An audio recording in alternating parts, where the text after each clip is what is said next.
Olá, bem-vindos a mais uma análise aprofundada aqui no nosso espaço. Hoje, a gente vai investigar um tema que, olha, afeta muita gente. As causas por trás da dor no pescoço e nas costas. É muito fácil a gente pensar que é só um mau jeito, sabe? Uma noite mal dormida ou tensão muscular, né? Mas o material que temos em mãos hoje, um conteúdo bem detalhado sobre o exame físico nessas situações, revela que a história é bem mais complexa. Nossa missão aqui é desvendar as camadas por trás dessas dores, sabe? Indo além daquelas explicações mais superficiais. Vamos explorar as diferentes estruturas que podem estar envolvidas e por que um diagnóstico preciso faz toda a diferença. Preparados? Então, vamos começar a desembrulhar isso. É isso mesmo. A dor cervical ou lombar pode ter origens muito diversas e nem sempre se trata apenas de músculos tensos ou de um nervo sendo esmagado, como muitas vezes a gente imagina. Essa diferenciação é fundamental, porque o caminho a seguir, né, seja no tratamento ou na investigação, depende diretamente da causa que a gente identifica. Então, talvez o primeiro grande ponto que salta aos olhos no material é este. Sentir dor no pescoço ou nas costas, mesmo sem uma lesão muscular óbvia ou um nervo obviamente comprimido, não significa que seja só tensão. O material até faz uma comparação interessante, né? Com o raio-x de um joelho com artrose avançada.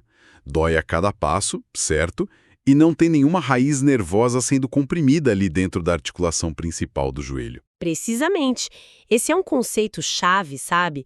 Praticamente todas as estruturas da coluna vertebral possuem inervação e podem, sim, gerar dor. A gente está falando dos ossos, as vértebras em si, dos ligamentos que as unem, tipo o ligamento amarelo, o ligamento longitudinal posterior, esses ficam dentro do canal vertebral, e também das pequenas articulações entre as vértebras, que a gente chama de articulações facetárias. Qualquer uma dessas estruturas inflamada ou, assim, sobrecarregada, pode ser a fonte primária da dor. Voltando à analogia do joelho, a dor da artrose vem da degeneração da cartilagem, das alterações ósseas, da inflamação da membrana ali, a sinovial. Na coluna, o raciocínio é parecido. O grande desafio durante a avaliação no exame físico é justamente distinguir se a dor está vindo dessas estruturas mecânicas, digamos assim, da coluna, ou se existe um componente neurológico mais sério associado, como, por exemplo, a compressão de uma raiz nervosa ou, até mais grave, da própria medula espinhal. Entendi, faz todo sentido. E o material menciona bastante um termo, espondilose. Parece ser um termo meio guarda-chuva, né? Para descrever esse processo de desgaste geral da coluna, incluindo coisas como artrose nessas articulações facetárias que você mencionou. Correto. Espondilose é, essencialmente, o termo médico para essas alterações degenerativas da coluna vertebral, o famoso desgaste. É um processo natural, progressivo, que ocorre com o envelhecimento, embora a velocidade e a intensidade variem muito, né, de pessoa para pessoa. Uma das manifestações mais comuns dessa espondilose é a artropatia facetária. Pensa nisso como a osteoartrite ou artrose, afetando especificamente aquelas pequenas articulações lá na parte de trás da coluna, que ajudam a guiar o movimento. Essa condição tipicamente causa dor axial, ou seja, uma dor localizada ali na própria região da coluna, pescoço, meio das costas ou lombar. Geralmente não é uma dor que irradia muito para braços ou pernas. Ah, ok. Dor localizada. Isso. E outra condição que se encaixa aí na espondilose e que o material detalha bem é a espondilolistese. O que é interessante aqui é que se trata de um escorregamento de uma vértebra sobre a vértebra que está logo abaixo dela. Esse deslizamento pode ser mínimo, às vezes a gente só vê em exame de imagem, ou pode ser mais pronunciado. Dependendo do grau, né, e da direção desse escorregamento, ele pode começar a estreitar o canal por onde passam os nervos ou a medula, ou aqueles túneis laterais, os forames por onde as raízes nervosas saem. Faz sentido. É como se as peças da coluna começassem a não se encaixar perfeitamente. E isso pode, ou não, acabar causando problemas mais sérios para os nervos. E isso leva a gente para outra questão chave, né? A radiculopatia, a famosa compressão do nervo. O material explica como isso acontece. É sempre culpa da hérnia de disco. Olha, a hérnia de disco é, sem dúvida, uma das causas mais conhecidas e frequentes de radiculopatia. Acontece quando aquele material mais gelatinoso do centro do disco intervertebral, o núcleo pulposo, sabe? Ele escapa através de uma fraqueza, um rasgo na camada externa, que é mais fibrosa, o anel fibroso.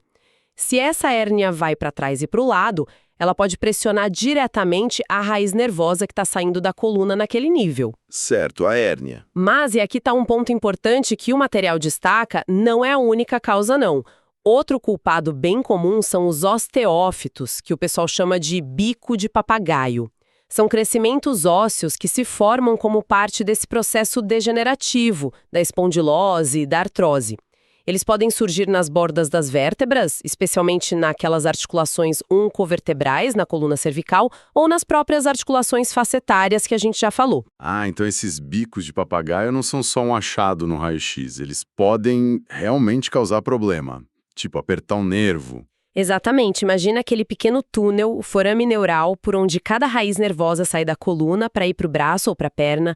Se um osteófito cresce ali na articulação facetária do lado, ou na borda da vértebra, ele pode literalmente invadir esse túnel. Aí ele estreita o espaço e comprime a raiz nervosa. É como se o túnel ficasse mais apertado por causa desses crescimentos ósseos. Entendi. Portanto, tanto uma hérnia de disco quanto um osteófito podem causar radiculopatia. O resultado é parecido. Dor que irradia para o membro, braço ou perna, e pode vir junto com formigamento, dormência ou até fraqueza muscular naquela área que o nervo específico controla. Durante o exame físico, certas manobras que a gente faz que esticam o nervo ou diminuem ainda mais o espaço no forame tendem a reproduzir ou piorar esses sintomas. O material até ressalta que as raízes mais comuns de serem afetadas são C5, C6 e C7 na cervical e L5 e S1 na lombar, embora L2, L3 e L4 também possam ser. Identificar qual raiz está sofrendo é crucial para o diagnóstico. Isso já complica bastante o cenário. Mas pelo que entendi, ainda tem uma situação potencialmente mais grave que o material aborda, a estenose espinhal. Aqui não é só a saída do nervo que está apertada, né? Mas o próprio canal principal por onde passa a medula espinhal. O material descreve isso como um possível estágio final da espondilose. Isso soa bem sério mesmo. E estenose do canal vertebral significa que o espaço central da coluna por onde a medula espinhal na cervical e torácica, ou aquele conjunto de raízes nervosas chamado cauda equina na lombar, passa, está ficando estreito. Esse estreitamento geralmente é resultado de uma combinação de fatores degenerativos que vão se acumulando ao longo de décadas, sabe? Discos que abaulam para dentro do canal, ligamentos como o amarelo que ficam mais grossos, osteófitos das facetas que crescem para dentro e até mesmo a espondilolistese, aquele escorregamento que pode reduzir o diâmetro do canal. Nossa! Quando esse estreitamento ficar crítico, ele pode comprimir a própria medula espinhal. Isso gera um quadro clínico diferente e mais preocupante chamado mielopatia. E isso levanta uma questão importante sobre quais sinais e sintomas devem acender um alerta para essa condição, né? Certo. E quais seriam esses sinais de alerta para mielopatia, segundo o material? Como ela se manifesta na pessoa? Olha, pacientes com mielopatia podem apresentar um conjunto de sintomas neurológicos mais difusos. Podem descrever uma dificuldade progressiva para andar, com desequilíbrio, passos incertos, o que a gente chama de ataxia. Podem notar uma perda de destreza nas mãos, sabe? Dificuldade para escrever, abotoar uma camisa ou segurar objetos pequenos, uma sensação de mãos bobas. No exame neurológico, o que é característico é a gente encontrar uma mistura de sinais. Alguns que indicam lesão do neurônio motor superior, tipo reflexos muito vivos, aumento do tônus muscular, sinal de Babinski positivo, e outros de lesão do neurônio motor inferior, como fraqueza e atrofia muscular. Geralmente isso afeta múltiplos níveis neurológicos nos braços ou nas pernas. É um quadro que exige investigação e frequentemente intervenção para evitar danos neurológicos permanentes. Entendi a gravidade. Caramba. Além de todo esse espectro aí de desgaste e compressão nervosa, o material também menciona rapidamente outras causas importantes de dor na coluna, né? Não é só isso. Sim, é crucial lembrar que nem toda dor nas costas ou pescoço é degenerativa. Tem que pensar nisso. O material cita causas traumáticas agudas, como fraturas vertebrais depois de acidentes ou quedas, menciona especificamente a fratura de odontoide, que é uma parte da segunda vértebra cervical, C2, e as fraturas por compressão do corpo vertebral. Essas podem ocorrer por um trauma forte ou em ossos já enfraquecidos pela osteoporose, até com traumas mínimos ou espontaneamente, são as chamadas fraturas por insuficiência. Até espontaneamente. Nossa. Pois é. E além dos traumas, tem os problemas estruturais da própria coluna, como a escoliose, aquela curvatura lateral, a hipercifose, o aumento da curvatura torácica, a corcunda, ou a hiperlordose, aumento da curva lombar ou cervical. Tudo isso pode levar a sobrecargas e dor. E não menos importante, doenças sistêmicas podem se manifestar na coluna. Doenças sistêmicas. Como assim? Que tipo de doença? Por exemplo, a artrite reumatoide. É uma doença autoimune que afeta articulações e ela tem uma certa predileção pela coluna cervical. Pode causar inflamação, instabilidade e dor significativa ali no pescoço. Outra doença, a espondilite anquilosante, é uma condição inflamatória crônica que classicamente afeta as articulações sacroiliacas, a conexão da coluna com a bacia, sabe? E a coluna lombar. Ela pode levar à fusão progressiva das vértebras e rigidez. É por isso que uma investigação completa, especialmente da dor lombar, precisa também avaliar as articulações vizinhas, como o quadril e as sacroiliacas. Ah, faz sentido olhar ao redor, né? Exato. Problemas ali tipo sacroiliite, inflamação da sacroilíaca, síndrome do piriforme, um músculo lá no glúteo que pode apertar o nervo ciático, ou bursites na região do quadril. Tudo isso pode mimetizar, ou seja, parecer dor lombar, ou até contribuir para ela. Nossa, é realmente um quebra-cabeça complexo. Tantas estruturas diferentes, tantas causas possíveis. Diferenciar uma dor que vem da faceta de uma radiculopatia por hérnia ou por bico de papagaio. Reconhecer os sinais sutis de uma mielopatia começando. Não esquecer das causas sistêmicas ou traumáticas. Fico pensando na quantidade de estudo e preparo que isso exige do profissional. É muita coisa para integrar.